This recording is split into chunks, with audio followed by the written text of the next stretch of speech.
اهدنا الصراط المستقيم صراط الذين أنعمت عليهم غير المغضوب عليهم ولا الضالين. Ni luar ke? Ada pesan luar? Ada di luar? Bergema?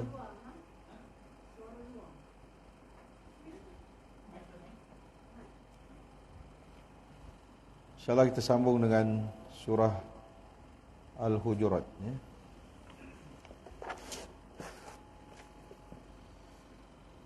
أعوذ بالله من الشيطان الرجيم بسم الله الرحمن الرحيم يا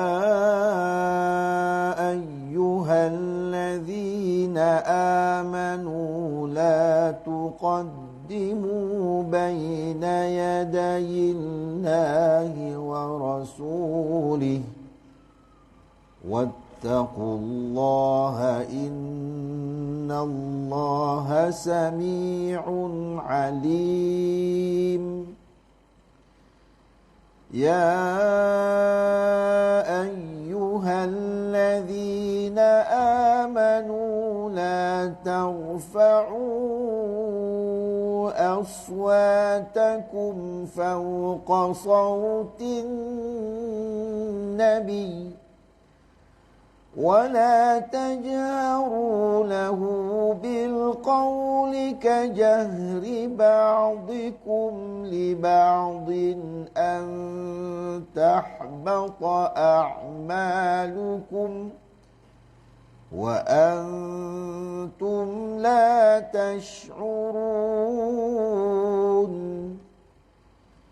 إن الذين يغضون أصواتهم عند رسول الله أولئك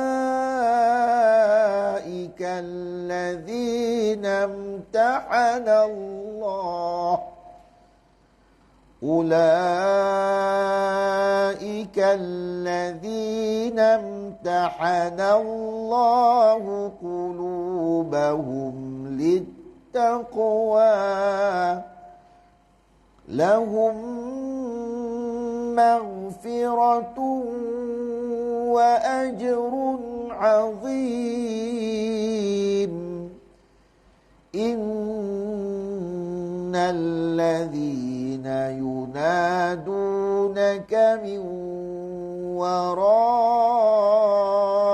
الحجرات أكثرهم لا يعقلون ولو أنهم صبروا حتى تخرج إليهم لكان خيرا لهم والله غفور رحيم صدق الله العظيم.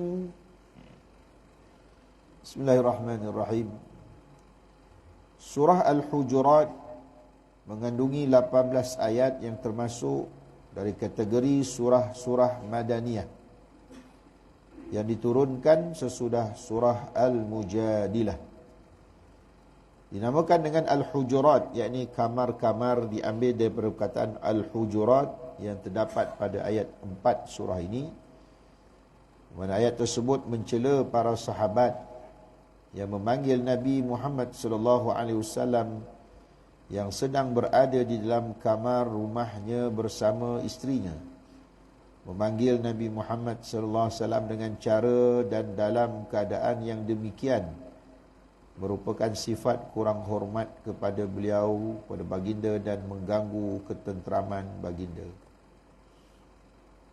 Antara isi kandungan surah ini yang pertama berkaitan keimanan, iaitu tentang masuk Islam itu mestilah dengan keimanan yang sebenar-benarnya.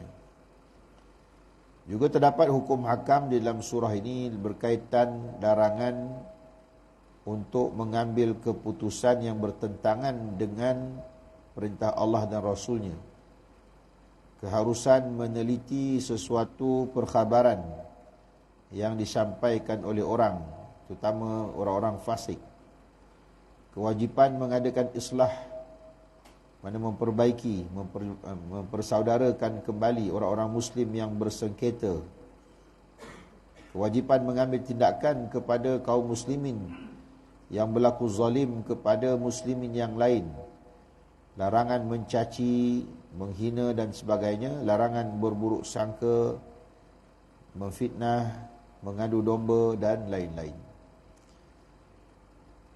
Antara lain isi kandungan surah ini juga adalah berkaitan dengan adab berbicara dengan Rasulullah dan juga menunjukkan kuasa Allah yang menciptakan manusia ini yang berbagai-bagai suku, berbagai puak, berbagai bangsa, berbagai lelaki dan perempuan, untuk tujuannya saling kenal mengenal, dan juga orang-orang yang bertakwa itu adalah orang-orang yang sebaik-baiknya di sisi Allah Subhanahu wa taala. Ya.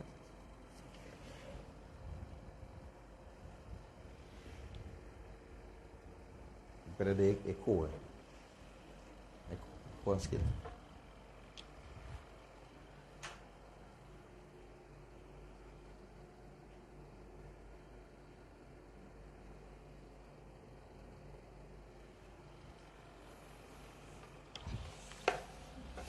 Baik, bismillahirrahmanirrahim. Dengan nama Allah yang Maha Pemurah lagi Maha Mengasihani. Allah Ta'ala berfirman, wahai orang-orang yang beriman, janganlah kamu mendahului Allah dan Rasulnya.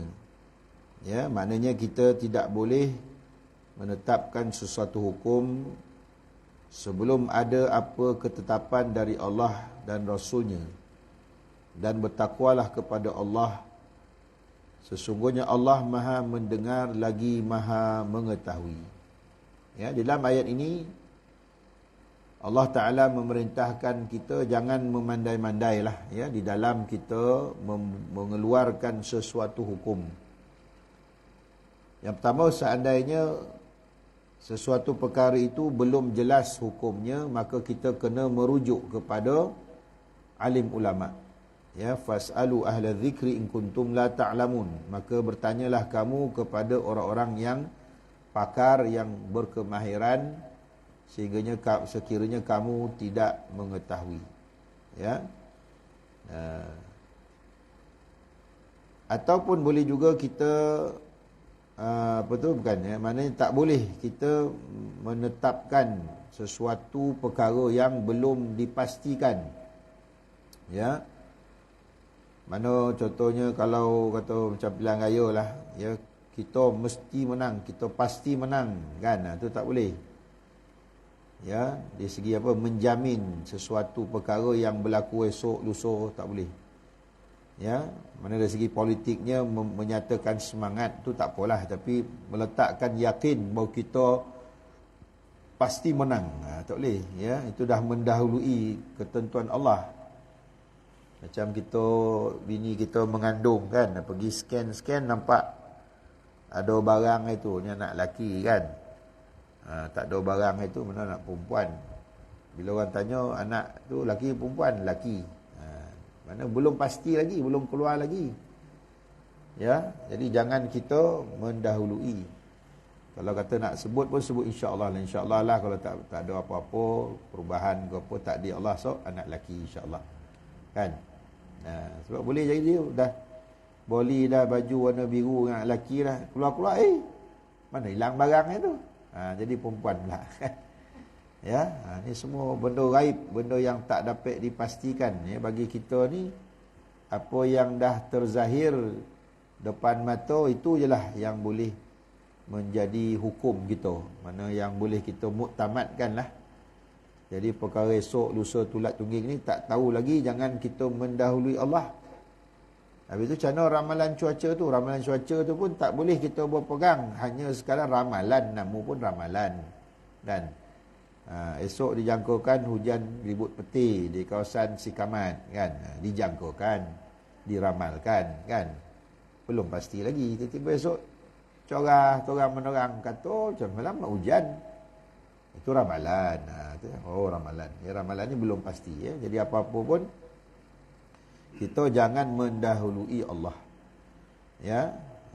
Sesuatu perkara yang bakal terjadi, mana kita banyakkan sebut insya-Allah ya, sekiranya Allah mengizinkan. Ya, dalam ayat ni lebih kepada tadilah berkaitan hukum hakam. Ya. Mana kalau sesuatu hukum itu belum lagi ditentukan, ya, belum dapat lagi keputusannya. Ya, kalau di zaman Nabi ni kena tunggu wahyu yang turun, ya. Tapi kalau zaman kita ni kita tunggulah keputusan daripada ulama, ya, yang akan membincangkan fatwa-fatwa yang akan dikeluarkan, ya. Dan bertakwalah kepada Allah, ya, maksudnya kita, ya, hendaklah berserah diri, ya, dalam apa jua keputusan itu banyaklah berserah kepada Allah, ya. Jangan kita tadilah meletakkan atas kekuatan diri kita lah, ya, culaan kita, contoh pilihan raya tu culaan kita ni dia kata menang dah ni, ya. Duit kita pun dah banyak, bendera kita pun dah banyak. Biar tanya orang semua dah tunjuk tangan macam ni lah, belum tentu kan. Belum tentu lagi. Dah tahu esok bila dah kira tu baru tahu kan. Yalah, kita tak tahu apa yang jadi kan. Contoh macam apalah kek labu dulu lah. Pernah satu ketika dulu kan, semua dah cania dah. Malam tu datang apa Guinness Stout, Carlsberg kan. Dilambakkan ke orang-orang asli nah. Esok langsung cania. Kan, orang lain dah bawa bagi ni je. Dah bagi bondo, dah bagi mabuk sikit dah tak ingat dah. Kan. Jadi apa-apa pun tunggulah. Bila dah zahir keputusannya, maka di situlah yang kita berpegang, ya, atas ketetapan Allah Taala. Benda-benda yang akan datang ni kalau nak sebut pun insya-Allah, ya. Sesungguhnya Allah Maha mendengar lagi Maha mengetahui, ya, apa-apa pun yang tahu, yang mendengar, yang apa semua Allah lah. Maka bagi kita di sebagai hamba, maka kita ikut ajalah. Ya, boleh usahlah dulu pada tahap yang kita termampu, maka di penghujungnya penyerahan sepenuhnya kepada keputusan Allah Taala, ya. Kita nak meniaga ke, ya, kita nak buat apa pun, mana boleh Allah izinkan kita berusaha. Kan? Macam tengok yang berlaku apa kemalangan kapal terbang tu lah kan, mana sangka yang orang Grab naik motor tu boleh mati atas jalan raya terbakar. Kan? Kereta yang lalu lalang mana pernah terfikir ada kapal terbang lah nak menjunam daripada atas, jatuh kat topi jalan tu kan, mana tak dapat jangkau. Ya, dari segi keselamatan tu kita bolehlah ambil langkah-langkah keselamatannya, tapi tetap keputusan akhirnya milik Allah Taala berlaku, ya. Sebab kita ni hamba, kita tak mampu. Ya, walaupun begitu maknanya pada ketetapan Allah tu semuanya ada hikmahnya, ada kebaikannya, ya, yang kita tak tahu. Wahai orang-orang beriman, kata Allah, ya, janganlah kamu meninggikan suaramu lebih daripada suara Nabi, ya. Jadi ayat ni mengajar kita adab. Ya, adab ni akhlak lah, ya, akhlak adab. Dalam Islam ni, ya, kita ada 3 teras kan. Pertama ibadah, yang kedua akidah, yang ketiga akhlak, ya. Jadi 3 tu atau ni apa ni, 3 serangkai ni yang menyempurnakan Islam. Di sebalik akhlak ni ada namanya adab pula, ya. Adab ni lebih halus lagi daripada akhlak tadi, ya. Benda yang ibarat kata dia bukan nak kata kategori apa sunat ke apa, tak, dia kategori yang lebih sikit lah, ya, lebih daripada tu lagi. Contohnya kita membaca Quran, hukumnya apa? Sunat, kan? Sunat membaca Quran. Tetapi adabnya apa? Menutup aurat dengan sempurna, di dalam masjid ataupun surau, menghadap ke arah kiblat, letakkan Quran itu atas rehal, ya, ditinggikan daripada lantai, ya, dibaca dengan kalau tak ada orang bolehlah kita baca kuat sikit. Kalau ada orang adabnya kita baca pelan-pelan. Itu tak ada nak dikata hukum sunat ke apa tak, tapi dia atas lagi, ya.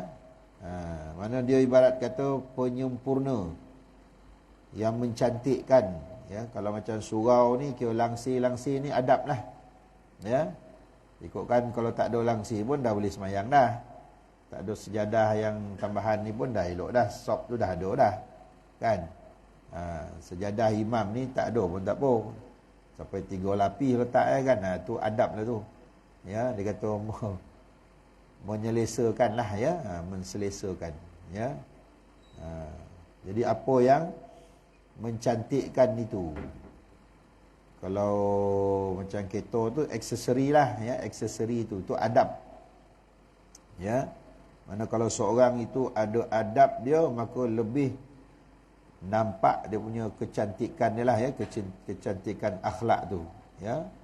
Cakap tu dah elok lah, tapi ditambah dengan adab. Macam kita dulu kan, lalu depan orang tua-tua tunduk kan, ya. Itu tak ada dosa ke tidak, lalu elok-elok tak ada masalah apa. Tapi lalu tu ditunduk lagi kan, maka itu nama adab, bagi mengindahkan lagi, ya. Jadi sebab itu Islam ni juga dikira sebagai agama yang penuh adab, ya. Ada adab-adab kesopanannya. Macam kita nak masuk bilik air kan, adab masuk bilik air, melangkah kaki kiri, tutup kepala, pakai selipar kan, ya. Tandas tu jangan menghadap kiblat. Itu semua adab lah, kan. Ikutkan yang utamanya, asal masuk jamban dapat dibuang air tu dah lah, selesai lah, kan. Tapi disertakan dengan adab-adab tu, maka lebih lagi orang kata sempurna, ya, pekerjaan itu, perbuatan itu, ya. Jadi dalam ayat ini Allah memerintahkan kepada orang beriman jangan meninggikan suara melebihi daripada suara Nabi, ya.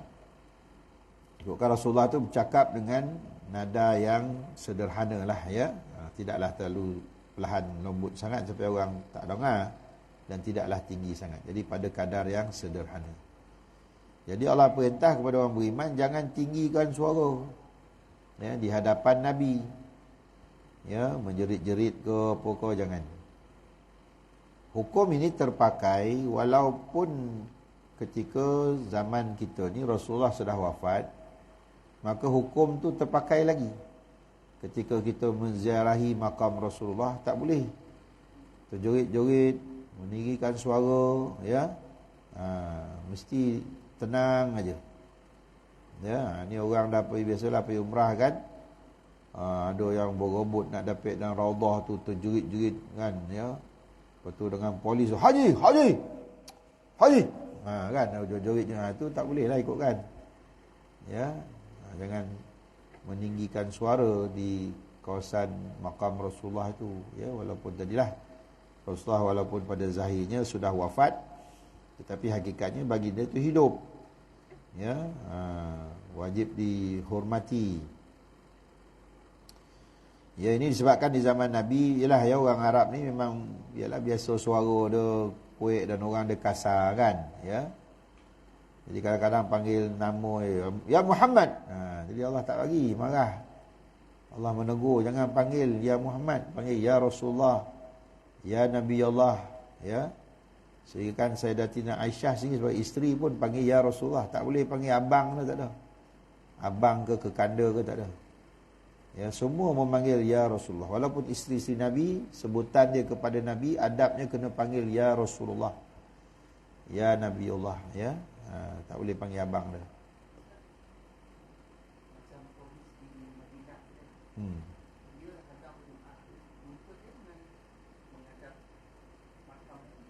Yalah, mana tak ada adab tu lah, adab tu kurang, ya. Dan jangan kamu berkata kepadanya dengan suara keras bagaimana kerasnya suara sebahagian kamu kepada sebahagian yang lain, ya. Walaupun tadi ayat tu lebih kepada bercakap dengan Nabi, ya. Namun begitu sebenarnya dari segi praktis kehidupan kita pun, mana mengeraskan suara ni, mana ikutkan boleh putih lah urat sarap kepala tu. Ikutkan sebenarnya dalam satu kajian kita joget pada anak kita kan, sarap dan kepala tak ada putih, ya. Dia jadi akan tak dongar, ya. Jadi dia akan jadi makin lali lah, ya. Sebab tu gunakan suara yang sederhana, ya. Jadi Nabi kata janganlah kamu, Allah kata jangan menggunakan suara yang keras sebagaimana kamu dengan sebahagian yang lain. Walaupun ayat ni lebih khusus kepada Nabi lah, mana orang lain nak cakap dengan Nabi ni jangan cakap cara macam kau cakap dengan kawan-kawan, ya. Sudin, Ahmad, Mel, tak boleh itu, ya. Ya Rasulullah, ya, kena penuh adab lah, ya. Macam kita, yalah, bercakap dengan tok guru orang alim kan, ya. Jumpa dia, tuan guru tak izin ada orang nak jumpa lah, macam tu lah benda kan. Kalau kita jumpa syekh kan, kalau kata Syekh Nuruddin kau datang apa, jadi kalau ada orang berajat ke, dia punya orang kanan lah akan bisik, Syekh ada lepas ni ada orang nak jumpa kejap, kan. Minta izin Syekh, saya nak minta jemput untuk pergi makan, macam tu, ya, dengan adab, itu cara bercakap dengan Rasulullah. Jadi Allah pun sebut jangan kamu bercakap dengan Nabi macam cakap dengan kawan-kawan. Ni Mat, makan Mat, macam tu kan. Kan nama Rasulullah kan, panggil Muhammad kan, Mat, jangan itu, ya. Jadi kena jaga, ya. Supaya tidak terhapus pahala amalan kamu, ya. Ya, boleh sampai, maknanya perbuatan kita, percakapan kita yang tinggi suara dan sebagainya tadi kan, boleh menyebabkan pahala kita terhapus. Andai katalah Rasulullah tu terasuati lah, ya, dengan perbuatan kita suara tinggi, dia apalah baik macam ni kan.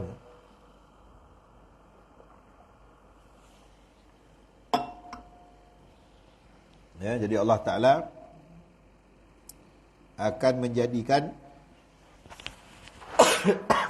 orang-orang yang berlaku bahasanya kurang ajar lah, ya, tidak beradab dengan Rasulullah ni, boleh jadi pahala tu terhapus, ya, hilang pahala, sedangkan kamu tidak menyedari, ya. Macam kita tadi datang pergi ziarah Rasulullah, menjorit lah apalah kan, ya. Berasa macam dapat pahala datang ziarah, rupanya tak dapat apa-apa, pasal hilang adabnya, ya.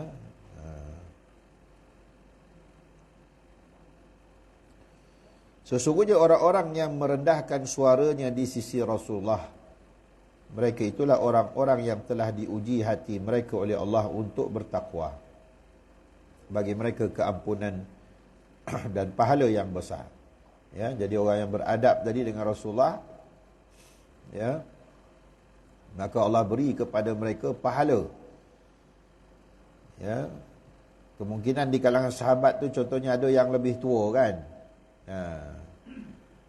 macam kita lah dengan ustaz-ustaz kita ni kan, ada Ustaz Wadi Anwar ke Ustaz apa, budak muda lagi, umur kan 30 lebih kau kan.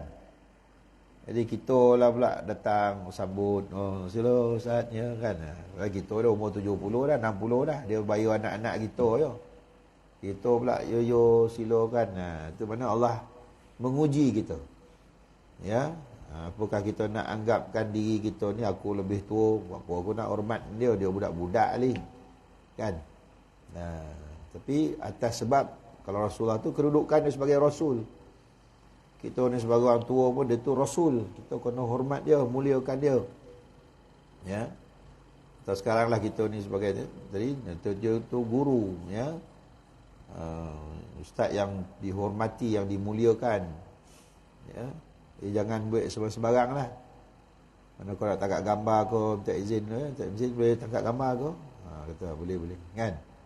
Ini ustaz selfie lah, contoh kan. kurang adab. Dari segi adab tu tak berapa cantik lah.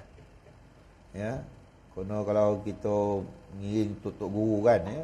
Kan selalu kadang-kadang saya dululah dengan Ustaz Arudin, kadang dengan Ustaz Tuan Guru Haji Hadi kan, Tuan Guru Ni Aziz ke. Ya pernah lah makan semeja tapi mana tak ada lah, tak berasa lah kata kita walaupun sebelah ni tak gambar sikit Tuan Guru ya. Tak ada adab. Ya, kalau orang lain di tengah-tengah makan ni datang ke belakang suruh orang tegak gambar, ni semua tak ada adab. Walaupun kita nak kan, inilah peluang nak bergambar kan, mana kena minta izin. Kena bagi tahu, Tuan Guru minta izin tegak gambar boleh ke? Kata boleh. Barulah kita beratur belakang. Ini nyorok-nyorok ke belakang. Suruh kawan tegak gambar macam candid lah kan. Tak boleh, itu tak ada adab nama. Ya. Jadi kadang-kadang kita kena dongar lah cakap orang kanan kiri tu, orang kanan tu kan. Gitu. Kalau dia maklum kan, macam pernah saya satu ketika masa belajar di Darul Syifa tu, dia orang kanan beritahu, minta maaf tuan-tuan, lepas kuliah ni Tuan Guru terpaksa bergerak segera. Jadi minta jangan ada salam ni, jangan salam Tuan Guru lah, pasal dia nak cepat. Kan? Tapi ada yang dogil poi buat ulu. Tu dah tak ada adab tu, melanggar adab. Pasal dia nak cepek. Dia bukan tak nak salam kan, tapi dia nak raikan orang dah ulur tangan dia, konolah salam. Tapi menyebabkan terganggulah masa dia. Ya. Kalau dia beritahu tu janganlah. Ya, mungkin sebab dia beritahu itu maklum kan saya nak cepat, jadi jangan ada. Bila dah bersalam tu makan masuk 10-15 minit orang dah berkerumun.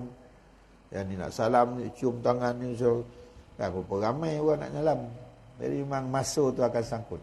Ya, jadi dia nak copek, jadi kita kena ikutlah adab tu, ya.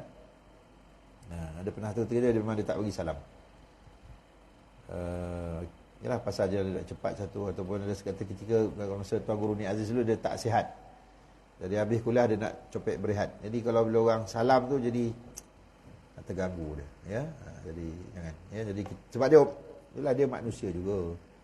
Kan ada time sakit, ada time ada hal nak copek ke apa ke kan. Jadi kita banyakkan minta izin lah, ya. Macam anak saya nak pergi ke Yaman insya-Allah bulan 10 ni. Memang dengar cerita ke Yaman tu memang tompek mengajar adab lah. Ya, adab sopan yang mana paling tinggi lah. Sampai datang nak belajar kena minta izin guru, boleh tak masuk. Datang kan. Sampai tahap nak balik Malaysia pun kena pergi ngadap minta izin, ya. Kata Syekh saya minta izin nak balik. Kalau kata tak boleh, awak tak habis belajar hari, jangan balik lagi.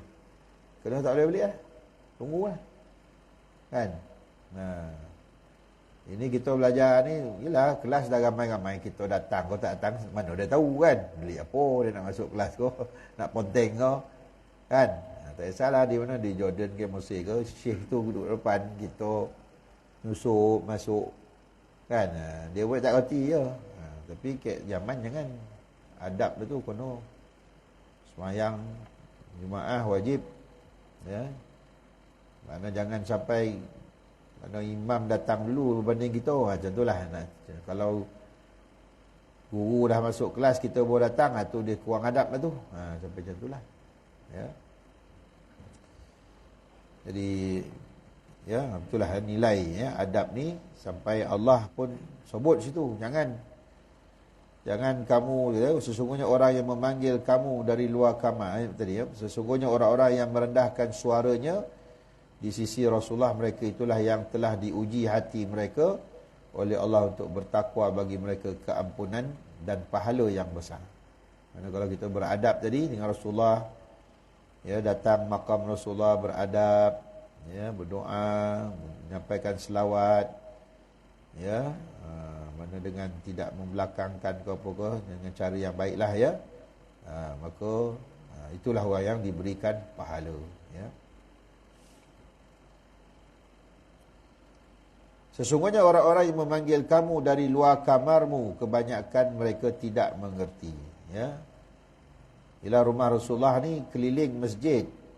Ibarat kata Masjid Nabawi itu ibarat kata macam surau ni lah. Jadi depan ni rumah Aisyah. pintu dia sambung tu rumah Zainab, jadi rumah Hafsah, jadi rumah Habibah, macam itulah, dia keliling-keliling tu je.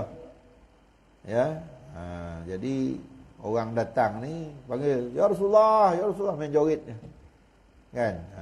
Maka Allah pun tegur, jangan buat macam ni. Kau manggil-manggil macam panggil orang kat rumah ya, tak boleh. Ya. Ucapkan salam aja. Salam, tunggu. Ya. Assalamualaikum ya Rasulullah, tunggu. Kan, bagi Nabi ajar 3 kali salam. Kalau tak menyaut 3 kali, baliklah. Jangan pergi panggil-panggil tu joget-joget, tunggu pula ketuk pintu lagi. Bang. Ya. Walaupun tadi lah adab ni ceritanya dengan Rasulullah, tapi eloklah kita sesama kita pun buat macam itulah kan. Dah sampai rumah orang tu beri salam 3 kali, walaupun kita ada nampak TV tu nyala kipas buka, ada orang ni apa tak nyaut ni kan. Ya. Tak cukup tu sampai masuk buka pagar lah, masuk pagar selak cermin tengok mana orang tak boleh. Ya, kalau kan kita tingkap nakul kan, boleh kelepet tingkap tu, mana orang jangan. Ya, kita bagi salam kalau pintu, ketuk pintu je lah, duduk kat pintu tu, jangan pergi belek-belek tingkap ni kan. Mungkin orang tak bersedia lah nak terima kita kan. Mungkin baru lepas bergaduh laki bini kau kan. Ya, ataupun baru keluar bilik air kau kan, kat dalam jamban kau, nak jawab macam mana jawab kan. Jadi ada ketika tu tak sesuai lah waktu, walaupun kita dah beri salam dia tak jawab. Ya, baru mula nyangkung dah beri salam, takkan nak berhenti kan. Tengah sodap-sodap ni ada baru permulaan dia keluar, ada baki-baki, takkan nak berhenti kan. Jadi duduk dalam bilik air takkan nak jawab salam, Waalaikumsalam kan. Jadi ontoklah dia diam ya. Jadi bagi kita tak payahlah, orang dah tak ada jawab tu baliklah. Itu adab dia. Tapi kita selagi mana ada telefon lagi. Telefon. No. Tengok depan ni tak buka pintu pun. Kan. Mana tu dah menyalahi adab lah. Azan.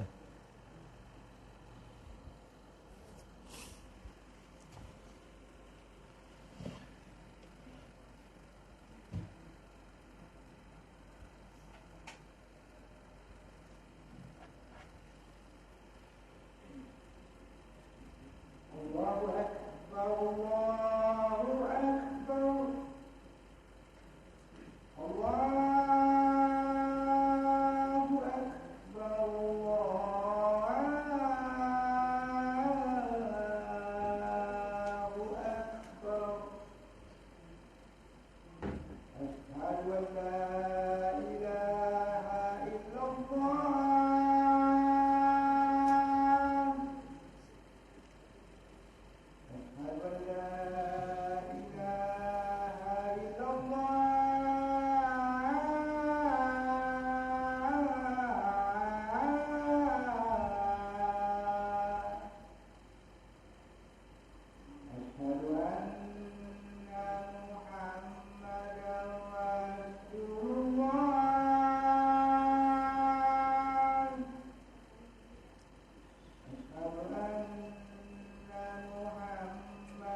Sesungguhnya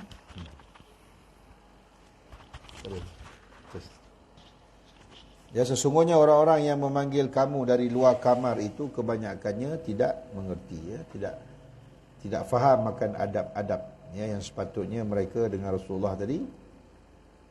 Cukup dengan memberi salam dan tunggu, sehingga Allah kata, dan kalaulah sekiranya mereka bersabar sampai kamu keluar menemui mereka, sesungguhnya itu adalah lebih baik bagi mereka, dan Allah Maha Pengampun lagi Maha Penyayang. Jadi kalau dah panggil tu tunggulah. Tunggu sampai keluar tadi. Kalau tak keluar, maka baliklah. Yalah, kita maklum kan contoh kan macam sekarang ni gambaran kita lah yang dah jadi YB ni apa kan, dia sibuk orang hulu kilim merasmikan ni waktu mesyuarat tu ni. Jadi bila dah sampai ke rumah, time tu lah nak rehat. Janganlah dia koja sampai ke rumah. Kalau ada pusat khidmat dia tu, tengoklah jadual pukul apa sampai pukul apa kan.